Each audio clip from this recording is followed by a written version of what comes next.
సరే ఏ రెడ్డి అని అనుకోండి, నేనైతే బీసీ అంటున్నాను కానీ సరే ఈ కులాల పంచాయతీ ఏదైతే కానీ నా ప్రశ్న ఏంటంటే సార్, ఇప్పుడు మీతో తిరిగేటప్పుడు కావచ్చు లేకపోతే 2-3 చూసాను నేను, వేదిక పంచుకునేటప్పుడు కానీ మీకు అది గుర్తు రాలేదా?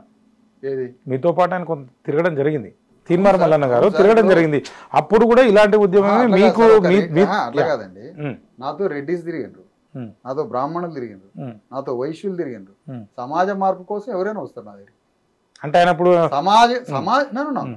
సమాజ మార్పు కోసం ఏ అగ్రవర్ణమైనా నా దగ్గరకు వస్తారు, నా ఉద్యమంలో పాల్గొంటారు. కాంశీరామ్ ఏమంటే అనేక అగ్రవర్ణాలు ఉన్నాయి. వ్యక్తులుగా సమాజం మార్చడం కోసం, సామాజిక ప్రగతి కోసం అనేక కులాలు మన దగ్గరికి రావచ్చు. కానీ మనమే మొత్తం నాయకత్వం వహించే ఒక పాత్ర వేరు, ప్రజలుగా పాల్గొనడం వేరు. అట్లా ఎట్లుంటుంది సార్? అంటే ఇప్పుడు ఆయన పేరు మీరు ఏం చెప్తుంటే చింతపండు నవీన్ రెడ్డి బీసీ అని చెప్పి ఎమ్మెల్సీ టికెట్ తీసుకున్నారు, ఎమ్మెల్సీగా ఆయన పోటీ చేశారు, ఎమ్మెల్సీగా ఆయన గెలిచారు. సరే పార్టీ సస్పెండ్ చేసినా ఏం చేసినా అది వాళ్ళ పర్సనల్. ఏం చెప్తారు మీరు? అవును, అందుకే నేనేమంటాను, అసలు ఆ క్యారెక్టర్ గురించి మాట్లాడటం మన మీ జీవితానికి నా జీవితానికి వృధా ప్రయాసం. మీరు ఎంత వృధా అని చెప్పినా కానీ ఎమ్మెల్సీగా సార్ ఆయనకు కూడా ఓట్లు అయితే ఎమ్మెల్సీగా వేశారు, గెలవడానికి ఆయనకు కూడా 3 జిల్లాలకు సంబంధించినటువంటి మేధావులు టీచర్లు మీరు ఏదో ఒకటి అనుకోండి, వాళ్ళైతే ఓట్లు వేసారు కదా, చదువుకున్న వాళ్ళు అయితే ఓటు వేసారు కదా, గెలిపించారు కలిసి, రెడ్లు గెలిపించారు, రెడ్లు గెలిపించారు. మీరే చెప్పారు కదా సార్, ఇప్పుడు 90% మేమే ఉన్నాం, రెడ్లు ఉన్నాయి, మీ ఓట్లు ఎవరి వాళ్ళు వేసుకుంటే రెడ్డి ఉన్నది 10%, వెలమల ఉన్నది 2%. గ్రామంలో రెడ్డి ఉన్నాడు అనుకోండి సార్, ఇన్ఫ్లుయెన్స్ చేస్తారంటే ఓటు ఒకటే అనుకుంటారా మీరు? ఊర్లో ఉన్న ఓట్లు మొత్తం రెడ్డి వెలమ చేతిలో ఉంటాయి. అంటే బొమ్మలే కదా, బీసీ ఎస్సీ ఎస్టీలు బొమ్మలు కదా. నాదులో మీరు చెప్పారు, అదే మమ్మల్ని పూర్తిగా మా మెదడుని ఆక్యుపై చేశారు కదా. మా మెదడుని, మా జీవితాన్ని, మా కుటుంబ జీవితాన్ని, మా ఆర్థిక జీవితాన్ని, మా సామాజిక జీవితాన్ని, మా సాంస్కృతిక జీవితాన్ని మొత్తం హోల్డ్ చేసుకున్నప్పుడు వాళ్ళ ఒక్క ఓటే ఎందుకు ఉంటుంది? వాళ్ళ కంట్రోల్లో ఉంటాయి కదా ఓట్లన్నీ, వాళ్ళ కంట్రోల్లో ఉంటాయి కదా ఓట్లన్నీ. అది సార్ నేనేమంటా అంటే, సరే మీ ప్రయత్నం మీరు చేయండి, అందులో తప్పు లేదు, అంత మంచి జరిగితే మంచిదే అని నేను కూడా కోరుకుంటా. ఈ ప్రజా జీవితంలో కావచ్చు లేకపోతే ప్రజాస్వామ్యంలో కావచ్చు, మన దేశంలో కావచ్చు, ఇంకెక్కడైనా కానీ వారి హక్కుల కోసం పోరాడేటువంటి హక్కు అయితే మనకు రాజ్యాంగం కల్పించింది, ఆ విధంగా పోరాడచ్చు, దాంట్లో ఏం తప్పు లేదని అంటాను. కానీ ఇప్పుడు ఇంకో క్వశ్చన్ ఏంటంటే సార్, ఇది బీసీ బిల్లు పాస్ అయింది అని చెప్పి చాలామంది టీవీలో స్టేట్మెంట్లు ఇచ్చారు, పాస్ అయిందంటారా? మీరు ఏం చెప్తారు? ఇక్కడ అసెంబ్లీలో పాస్ అయింది, పార్లమెంట్ లో ఆమోదించాలి. అది ఆమోదిస్తారంటారా? ఏం చెప్తారు? పార్లమెంట్ లో ఆమోదించాలంటే అది దీనికి క్వైట్ ఈ పాలసీకి ఎగైనెస్టే బీజేపీ పార్టీ. అదెందుకు ఆమోదిస్తుంది సార్ పార్లమెంట్ లో? నా క్వశ్చన్ ఏంటంటే, రాజ్యాంగానికి విరుద్ధంగా 50% కంటే ఎక్కువగా ఈ రిజర్వేషన్ అనేది ఉండదు అని చెప్పి అది పాస్ కాదని నేను అనుకుంటున్నాను. మీరు ఏం చెప్తారు? అంటే బీజేపీది పక్కన పెట్టండి, అది కాంగ్రెస్ వచ్చినా ఎట్లా చేస్తుంది? వేరే వాళ్ళకి ఇప్పుడు 50% ఇచ్చిన దానిలో ఎట్లా తగ్గిస్తుంది? అసలు ఇప్పటికే ఆ 10% ఉన్నది ఏదో, మరి అది మీరన్న బీజేపీతోనే ప్రత్యేక షెడ్యూల్ ఒకటి ఉన్నది. 9th షెడ్యూల్లో తమిళనాడు రిజర్వేషన్స్ ని 69% మొత్తం రిజర్వేషన్స్ 9th షెడ్యూల్లో పెట్టి పార్లమెంట్ బిల్ పాస్ చేసింది కదా. అదే సార్ నేనేమంటున్నా, షెడ్యూల్ అంటే వేరే వాళ్ళకి తగ్గిస్తుందా? ఇది క్లారిటీ ఎవరికి తగ్గదు, ఎట్లా పెంచుతుంది? అంటే 50 పైన 60% ఏ రకంగా ఇస్తుంది సార్? నాకు అర్థం కాలేదు. మొన్న డాక్టర్ జేపీ అంటే జయప్రకాష్ నారాయణ నాకు ఇచ్చిన ఇంటర్వ్యూలోనే అది జరగదు అని చెప్పారంటే ఆయన తప్పు చెప్పారా? మీరు ఏం చెప్తారు? ఆయన ఎందుకు చెప్పారంటే ఆయన దానికి వ్యతిరేకం అని కాదు, రాజ్యాంగబద్ధంగా సాంకేతికత ఆధారంగా చెప్పాడు. మరి తమిళనాడులో ఎట్లా జరిగింది అని నేను అంటున్నాను. అదే మీరు చెప్పాలి, అది ఆ ఇన్ఫర్మేషన్ అక్కడ నాకు లేక నేను అడగలేదు. అంటే తమిళనాడులో జరిగిన తరహాలో 9th షెడ్యూల్లో పెట్టి అక్కడ బిల్ పాస్ చేయించారు. సార్ మీ పార్టీ కావచ్చు, అంటే అందులో ఇంక్లూడ్ అయ్యింది కాబట్టి ఎస్సీ కావచ్చు, ఎస్టీ కావచ్చు, బీసీ కావచ్చు, అందరూ ఒక జేఏసీగా ఏర్పడి దానికి మీరు కన్వీనర్గా అయితే ఉన్నారు. అంటే మీరు ఇది రేపు అంబేద్కర్ జయంతి సందర్భంగా జూమ్ చేసుకోమా వీలైతే 14వ తారీఖున ఒక పెద్ద సభ అయితే ఆదిలాబాద్లో పెట్టబోతున్నారు. అసలు నా ఉద్దేశం ఏంటంటే, అసలు ఒక పార్టీ పెట్టడానికి నాకు తెలిసినంత వరకు కొన్ని 100 కోట్లు కావాలి. ఒక సభ పెట్టాలన్నా నాకు అవగాహన ఉన్నంత వరకు సరే ఎంత తక్కువలో పెట్టినా 2 కోట్లు 3 కోట్లు, ఇంకా కొంచెం పెద్దగా పెడితే 10 కోట్లు కావాలి. అసలు ఇంత డబ్బు మీరు ఎక్కడి నుంచి సమీకరిస్తున్నారు? సరే ఇది పెట్టిన తర్వాత కూడా ఈ సభ యొక్క ముఖ్య ఉద్దేశం ఏంది? నాకు అర్థం కాలే, మీరు ఏం చెప్తారు? ఒకటేంటంటే డబ్బు గురించి క్రైటీరియాగా మాట్లాడుతున్నారు. అంటే మీ బ్రెయిన్లో ప్రీ ఆక్యుపైడ్ వాల్యూస్ కొన్ని ఉన్నాయి. అంటే పార్టీ అంటే 100 కోట్లు కావాలి, డబ్బు ఖర్చు పెట్టాలి, డబ్బు ఎగజల్లాలి, ఎగజల్లితో జనాన్ని తరలించాలనేది మీరు అంటారు. కానీ ప్రజాస్వామికంగా ఒక సామాజిక రాజకీయ విప్లవాత్మకంగా నడిపే ఉద్యమాలకి డబ్బుతో పని ఉండదు. 1947కు ముందు మీరు చెప్పేది అదే. 1947కి ముందేనా, 1920 అయినా, లేకపోతే 2000 సంవత్సరాలకు ముందేనా, ఏ థాట్ అయినా మళ్ళీ రివైవ్ చేయొచ్చు. ఎలాంటి ఆలోచనైనా మళ్ళీ పునర్జీవింపజేయచ్చు. నేను చెప్తున్నది అది పునర్జీవింపజేపే కెపాసిటీస్ ఉన్న ప్రబోధకుడు కావాలా. ప్రీచర్ కరెక్ట్ ఉంటే సమాజాన్ని ఇష్టం వచ్చినట్టు మార్చుకో. అది మీరేనా? అఫ్ కోర్స్ నేను నా ప్రయత్నం చేస్తున్నా. నేను అనేది ఏంటంటే పాయింట్, ఈరోజు ఒక్క పైసా లేకుండా కూడా మేము ఉద్యమాన్ని నడిపిస్తున్నాం. ఎందుకు?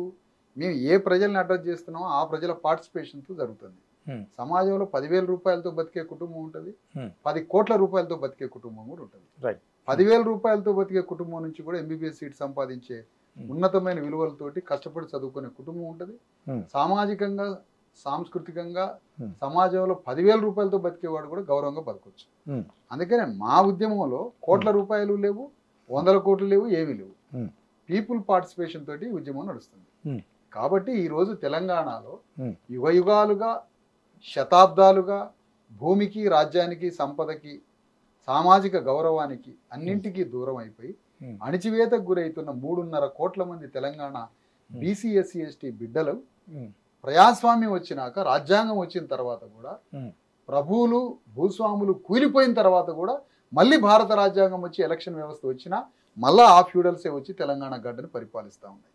రెడ్లు, భూస్వాములు, పటేళ్లు, వెలమదొరలు అంతా రాజ్యాన్ని పరిపాలిస్తున్నారు. ఇప్పుడన్నా సరే పరిపాలించేదాన్ని మరింత పదునెక్కించడానికి తెలంగాణను కూడా సపరేట్గా నా ఒక్క మాట సార్ తెలంగాణ తెచ్చుకున్నారు.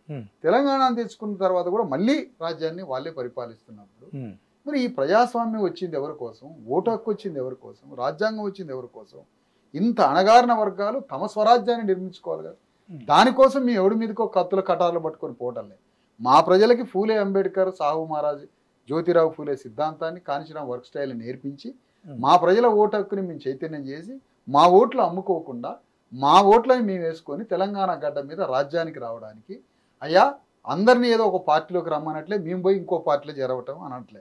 మనందరికీ సోల్ ఒకటి ఉంది, ఆత్మ. ఈ ఆత్మ స్వాభిమానంతో మీరు కాంగ్రెస్లో ఉన్నా, టీఆర్ఎస్లో ఉన్నా, బీజేపీలో ఉన్నా, అనేక కుల సంఘాల్లో ఉన్నా, బీసీ సంఘాల్లో ఉన్నా, ఎస్సీ సంఘాల్లో, ఎస్టీ సంఘాల్లో ఉన్నా, మనందరి మధ్య ఒక స్వప్నం ఉంది. తెలంగాణలో ఒక స్వప్నం ప్రతి ఒక్కళ్ళం గుండెల్లో ఆ స్వప్నం ఉంది. అదేంటి?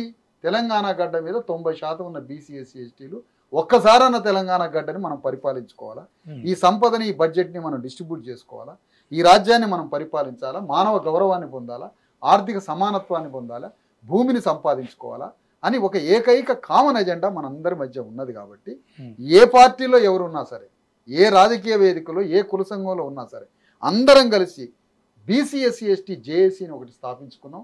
ఆ బీసీ ఎస్సీ ఎస్టీ జేఏసీలో ఎన్ని వేదికల్లో ఉన్న ఇందులోకి రండి, మనందరం కలిసి కొట్లాడి తెలంగాణలో మన రాజ్యాన్ని సాధించుకుందామని ఏకైక పిలుపుతో, అదే సమయంలో తెలంగాణలో బీసీ ఎస్సీ ఎస్టీలకు రావాల్సిన రాజ్యాంగ హక్కుల కోసము, అధికారం కోసము అందరం ఒక్కటై రాజ్యాన్ని సంపాదిద్దామనే ఉద్దేశంతో మొన్ననే బీసీ ఎస్సీ ఎస్టీ జేఏసీని ఒకటి స్థాపించాం.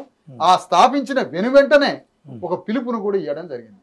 ఏమిటి ఆ పిలుపు అంటే, తెలంగాణలో 1,00,000 కిలోమీటర్ల రథయాత్ర చేయాలి. ఈ రథయాత్రలో అంతర్లీనంగా 10,000 కిలోమీటర్ల పాదయాత్ర కూడా చేయాలి. ఈ 1,00,000 కిలోమీటర్ల రథయాత్ర పేరు మా భూమి రథయాత్ర. డాక్టర్ విశారదన్ మహారాజ్ 1,00,000 కిలోమీటర్ల మా భూమి రథయాత్ర అంతర్గతంగా 10,000 కిలోమీటర్ల పాదయాత్ర తెలంగాణ అంతటా నడిచి 3 సంవత్సరాల 3 నెలలు, రేపు ఏప్రిల్ 14 నుంచి, ఏప్రిల్ 14 బాబాసాహెబ్ అంబేద్కర్ జన్మదినం ఆదిలాబాద్ నుంచి ప్రారంభమై 2028 జూలై 11కి 3 సంవత్సరాల 3 నెలలు హైదరాబాద్కు చేరుకొని లక్షలాది మందితోటి ఈ తెలంగాణ గడ్డ మీద 3.5 కోట్ల మంది భూమికి, రాజ్యానికి, సంపదకి, అన్నిటికీ మానవ గౌరవానికి దూరం అయ్యారు. శతాబ్దాలుగా మన తండ్రులంతా బానిసలుగా బతికారు అగ్రవర్ణ దొరల గడీల మధ్య. మా తాత తండ్రి 7 తరాలని ఆఫ్రికాలో ఎవరో సౌత్ ఆఫ్రికాలో ఎక్కడో ఒక బుక్ రాశారు, 7 తరాలని. కానీ మా 700 తరాలు బానిసలం తెలంగాణ. మరి 7 తరాల వాడే అంత పెద్ద శబ్దం అమెరికాలో వినిపించి, 7 తరాల వాడే అంత పెద్ద హక్కుల కోసం ఉద్యమిస్తే 700 తరాలు బతికినాం కదా ఇక్కడ బానిసలుగా. మరి మేము రాజ్యానికి రావద్దా? అందుకోసమే తెలంగాణలో బీసీ ఎస్సీ ఎస్టీలంతా ఎన్ని వేదికల్లో ఉన్నా ఒక మనందరి మధ్య ఒక కామన్ ఎజెండా ఉంది. మనం తెలంగాణ గడ్డ మీద రాజ్యానికి రావాలని ఈ రథయాత్రని తెలంగాణ మొత్తం భావజాలాన్ని వ్యాపింపజేసి రేపు ఆ భావజాలంతో తెలంగాణ గడ్డ మీద రాజ్యానికి రావడానికి ఈ పోరాటం ప్రారంభించాం సార్.